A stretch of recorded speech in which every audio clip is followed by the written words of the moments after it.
Hey friends, Wade Wyant here with Red Wagon Advisors, and I want to talk to you for a minute about what's been going on around the world. Wow, what a crazy week. In the last week, we've seen 3 leaders leave office and 1, unfortunately, be murdered in broad daylight. And there is so much we can learn from this as leaders, whether CEOs or leaders of divisions or even managers of teams. There's a few principles I think you can learn from that I want to give you.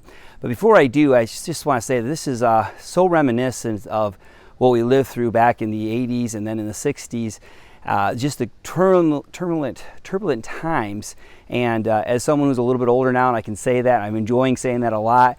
I remember first off, life in a northern town.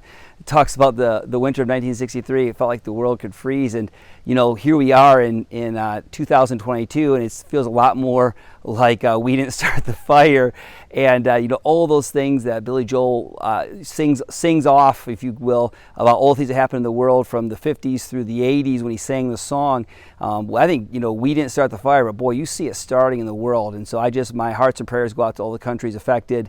And let's just dive in and talk about what we can learn as leaders. The first leader I want to talk about and the first lesson we can learn is to talk about the Prime Minister of Britain.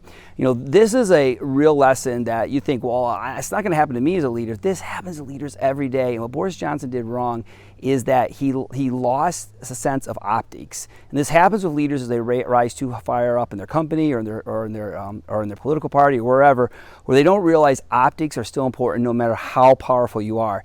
He lost sight of that. And in your own business, if you lose sight of optics and what culture means and what it means to do the right thing and show that you're a leader of the people, not on a pedestal, then you will be ousted. And look at how quickly he's been removed from power.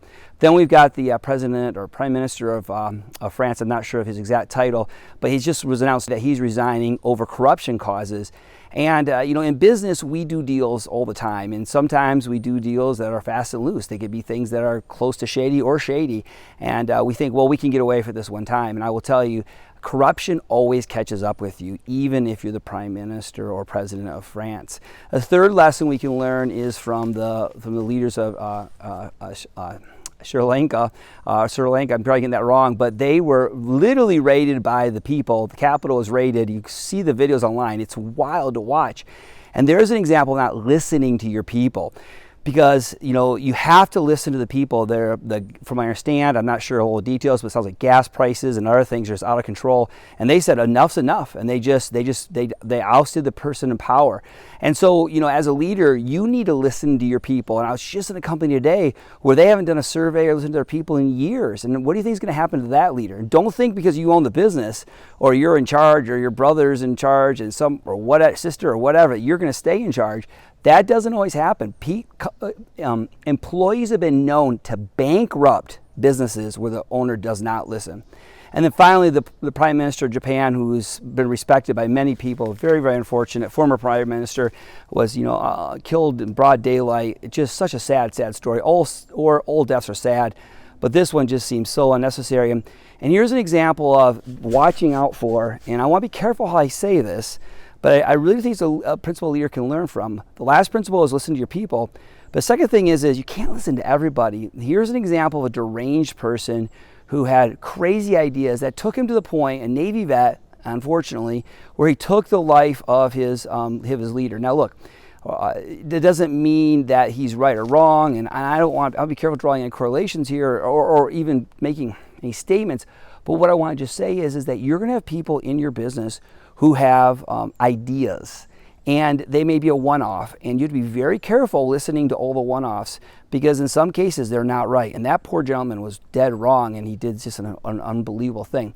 So as a leader, number 1, don't lose a sense of the optics. Number 2, do not play it fast and loose. Don't get into shady deals. Number 3, listen to your people. And finally, number 4, there's going to be a few people in your business that are going to squawk really loudly and do really crazy things. That doesn't mean you should listen to them. Well, I want to tell you that I made all these mistakes, all 4 in my business, and I had some real challenges at some points in my business, all the way up to my final exit. And so I'll tell you that I've learned the hard way, and I hope that you don't, and you can learn from these world leaders. And finally, just for our world, praying for peace and hoping that all this gets worked out. Do your part, and we'll talk soon.